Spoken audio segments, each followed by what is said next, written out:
Hi everybody, welcome back to Borderlines today.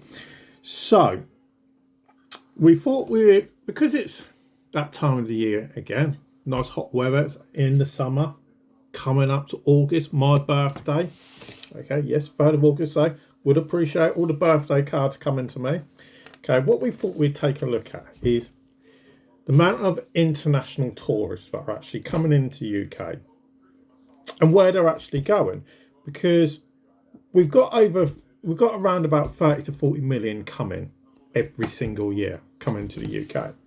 And if I was to ask anybody where do they think international tourists are going, first thing that they're going to say is they're going to London, because London is absolutely heaving when you've got like the House of Parliament, Buckingham Palace, Tower of London, Trafalgar Square, then you got the West End, Chinatown, all these types of places where everybody's literally swamps to every summer. I should know because I used to do it myself, because I got family in London. My father used to live near Peckham. I got other family around South London, so because at the time I lived in Southampton, when I'd go up to see my father, it'd take me up the West End. It's what we do all the time. It'd take me up the West End so I could go and see all the bits and pieces, heritage, things that the UK are famous for. Some people wish we weren't famous for, but we are famous for these things. So I thought, right, everybody thinks they're all going to London, but I thought, what's the actual reality? Where are all the international visitors coming from? Whether they're coming from America, whether they're coming from Europe, Australia, the Middle East, wherever they're coming from, even South America, where are they actually going? Now, no surprise, number one is London. And when I say number one, I mean London is number one by an absolute mile, because London welcomes over 25 million visitors per year, every year.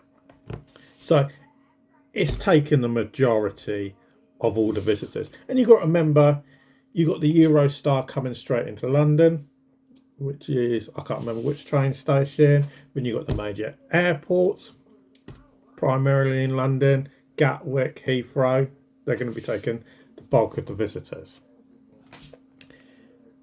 And then when you take a look at the rest of the top 10,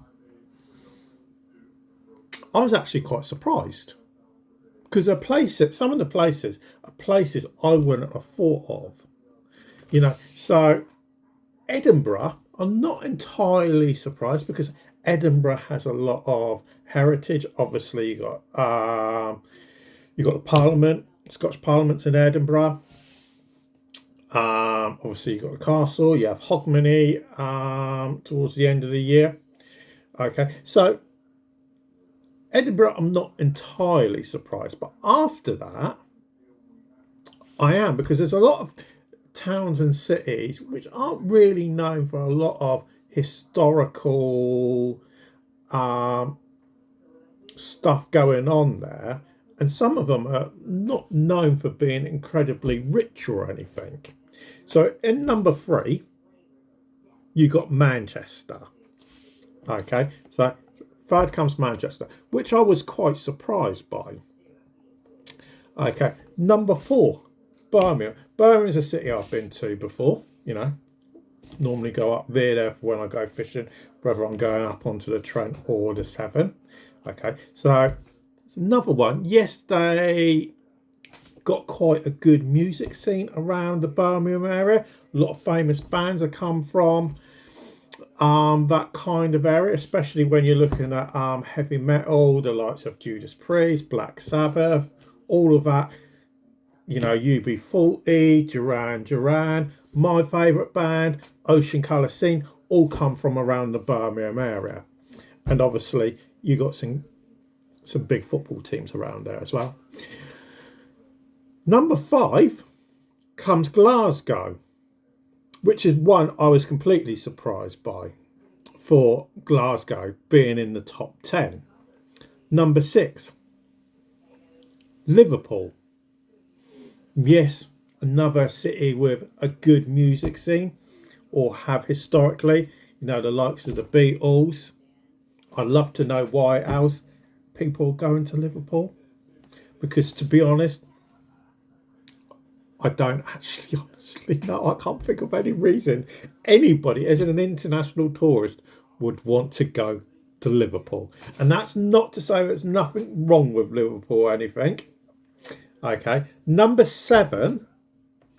Okay, none of this is basically on the South Coast, which makes things even more depressing for somebody like me, who's a complete southerner. Okay, number 7, you got Bristol. Okay, number 8, you got Oxford, another city I've been to, or I've been through that on countless occasions. Okay, number 9. Now this one doesn't surprise me quite so much, which is Cambridge. And the only reason I say I'm not entirely surprised by Cambridge is because obviously you've got the university there.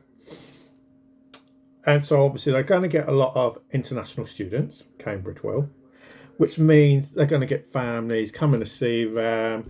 And I'm sure obviously they have their boat races and all that type of stuff. And I'm sure there's other reasons people are going to go to Cambridge.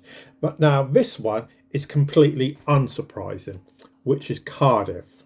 Now Cardiff is going to have a lot going for it, okay, which is going to attract international tourists at the end of the day.